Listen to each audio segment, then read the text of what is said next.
Assalamualaikum warahmatullahi wabarakatuh. Alhamdulillahirabbil alamin. Puji dan syukur kita panjatkan kehadirat Allah Subhanahu wa taala atas rahmat dan karunia-Nya kepada kita bersama.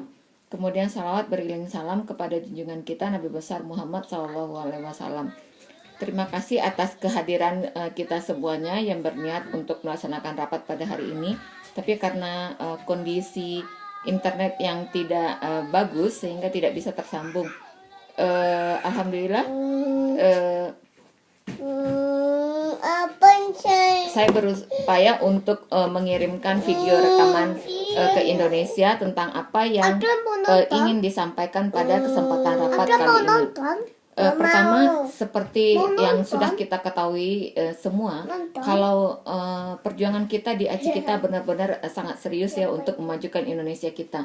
Kita bisa melihat kondisi Indonesia sekarang, pemilu yang sangat hiruk pikuk, yang membutuhkan banyak energi kita, semua bangsa Indonesia itu semuanya mubazir ya. Kalau kita lihat di negeri orang itu pemilu aman-aman saja, tidak ada energi yang dahsyat untuk membuat spanduk besar-besaran terus di Facebook. Begitu banyak energi yang terbuang percuma. Itulah kondisi negara kita, negara yang masih mengalami pendidikan yang belum baik ya. Di negara yang maju mereka sudah tahu bagaimana memilih seorang pemimpin, dan pemimpin yang maju juga tahu diri ya. Jadi makanya saya menghimbau kita semuanya untuk kembali kepada niat kita semula bergabung di ACI kita. Kita sudah tahu dengan sadar tidak ada yang maksa kita untuk bergabung di ACI kita untuk berjuang bersama. Jadi sangat serius. Itu bisa dilihat di website ACI kita ya, dan semuanya kan sudah merasakan bagaimana perjuangan di ACI kita. Nah, kondisi sekarang itu melemahnya bukan hanya sekarang ya, dari dahulu seperti itu ya. Sangat banyak yang mengirimkan surat-surat idealisme berhalaman-halaman panjang lebar, tapi itu tidak bertahan. Kebanyakan latar belakang mereka bergabung di ACI kita tertarik untuk bersekolah ke luar negeri. Itu boleh-boleh saja ya, tidak tertutup kemungkinan. Karena setiap pribadi memang harus punya cita-cita yang tinggi ya. Tapi tidak bisa dengan spontan saja misalkan bergabung 6 bulan di ACI kita terus belum ke luar negeri. Itu sedikit demi sedikit langsung menghilang dari ACI kita. Banyak sekali yang demikian, karena banyak sekali orang-orang yang tidak saya kenal itu minta rekomendasi. Saya anggota ACI kita minta rekomendasi. Loh, dia siapa? Saya nggak ngerti, masa mau direkomendasi? Itu yang hal yang tidak mungkin. Jadi ini kembali kepada masalah di pendidikan kita ya. Kita tidak terbiasa kerja volunteer, kita tidak terbiasa istiqomah. Kalau di luar negeri, di Jepang khususnya, sekolah yang benar-benar mendidik manusia menjadi orang yang berakhlak, beretika baik, itu sejak dini itu sudah ada didikan istiqomah ya, sehingga mereka tidak sembarangan ngomong, oh baik mbak gitu kan, baik mbak akan bersungguh-sungguh, tapi hasilnya nggak jelas gitu ya. Jadi itu yang menjadi kendala utama di ACI kita. Nah, ada masuk yang baru gitu lagi, bersungguh-sungguh. Nah, dalam beberapa saat itu kelihatan sangat serius sekali gitu. Minta bikin dibuka cabang ini, misalkan ACI kita Research Center gitu. Dia akan bersungguh-sungguh sekali. Nah, waktu itu kita lahirkanlah benih ACI kita Research Center. Ternyata belum berjalan, belum melakukan fungsinya, udah memberikan alasan ini itu ingin apa ya segala macam lah pokoknya. Artinya tidak bertanggung jawab dengan hal apa yang ia kemukakan. Makanya ketika seseorang punya ide, saya langsung suruh bikin, tolong publish di milis Facebook pengurus agar semua tahu. Nah, dia publish di sana. Tapi akhirnya menghilang gitu, dengan sendirinya menghilang.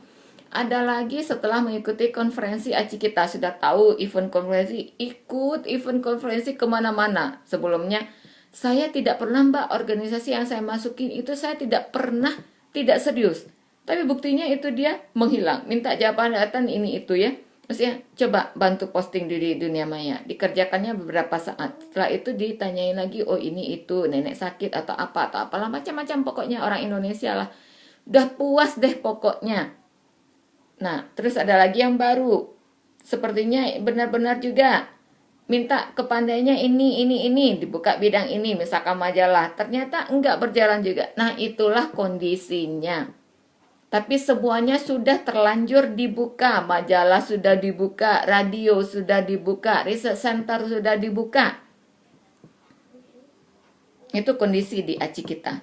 Makanya otak kami ini terus berpikir ya bagaimana mensiasati. Nah, dipilihlah pengurus-pengurus yang sepertinya serius ya, kita akan support untuk studi ke luar negeri. Tapi entah kemana juga, tidak serius juga gitu. Kita mengharapkan dia malah bisa jadi tulang punggung ya sebelum berangkat, tapi enggak serius juga. Akhirnya kita tetapkan staf ACI kita ya, staf ACI kita. Makanya diundanglah Ben, Lina dan Haris. Tapi berjalan kegiatan ya sampai saat ini gitu, jujur saya masih belum bisa bekerja dengan baik dengan para staf yang terutama di Indonesia ini, jujur saja.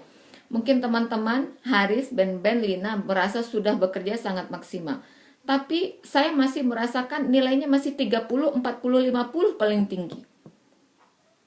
Ini jujur saja, saya orangnya serius, sudah saya katakan. Saya orangnya serius, tidak suka main-main. Saya dari kecil sudah terbiasa serius. Guru berkata sekali saja, saya udah ikuti sampai saya tamat, bahkan sampai saya seterusnya bersekolah. Orang tua memberitahu sekali saya itu adopsi.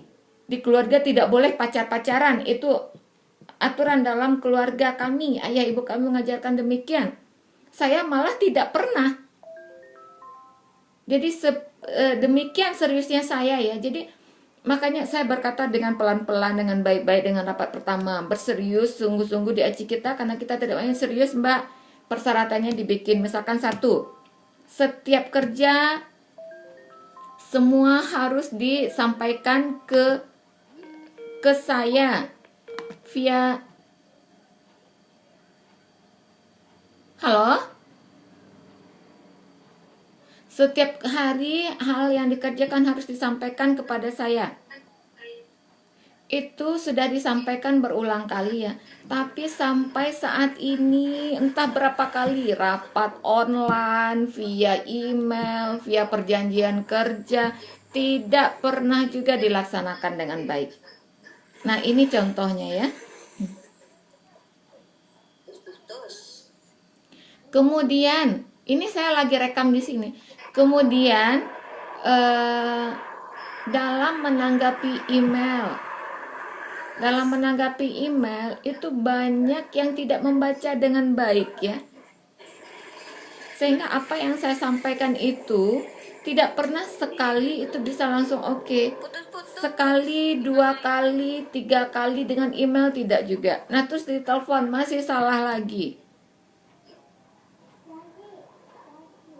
Jadi saya harap coba tingkatkan cara membaca, pahami dulu pesan dengan baik, kemudian dilaksanakan, dicatat di buku agenda. Saya udah titip sama Pak Pri buku agenda, di sana apa.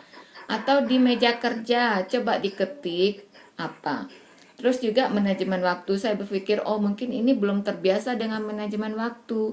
Saya minta untuk menuliskan waktu dalam seminggu itu kegiatannya apa saja. Ini agar semua punya patokan ya dalam melakukan pekerjaan. Nah, di sana saya minta tuliskan, tolong itu postingan dimasukkan ke dalam jadwal masing-masing setiap hari.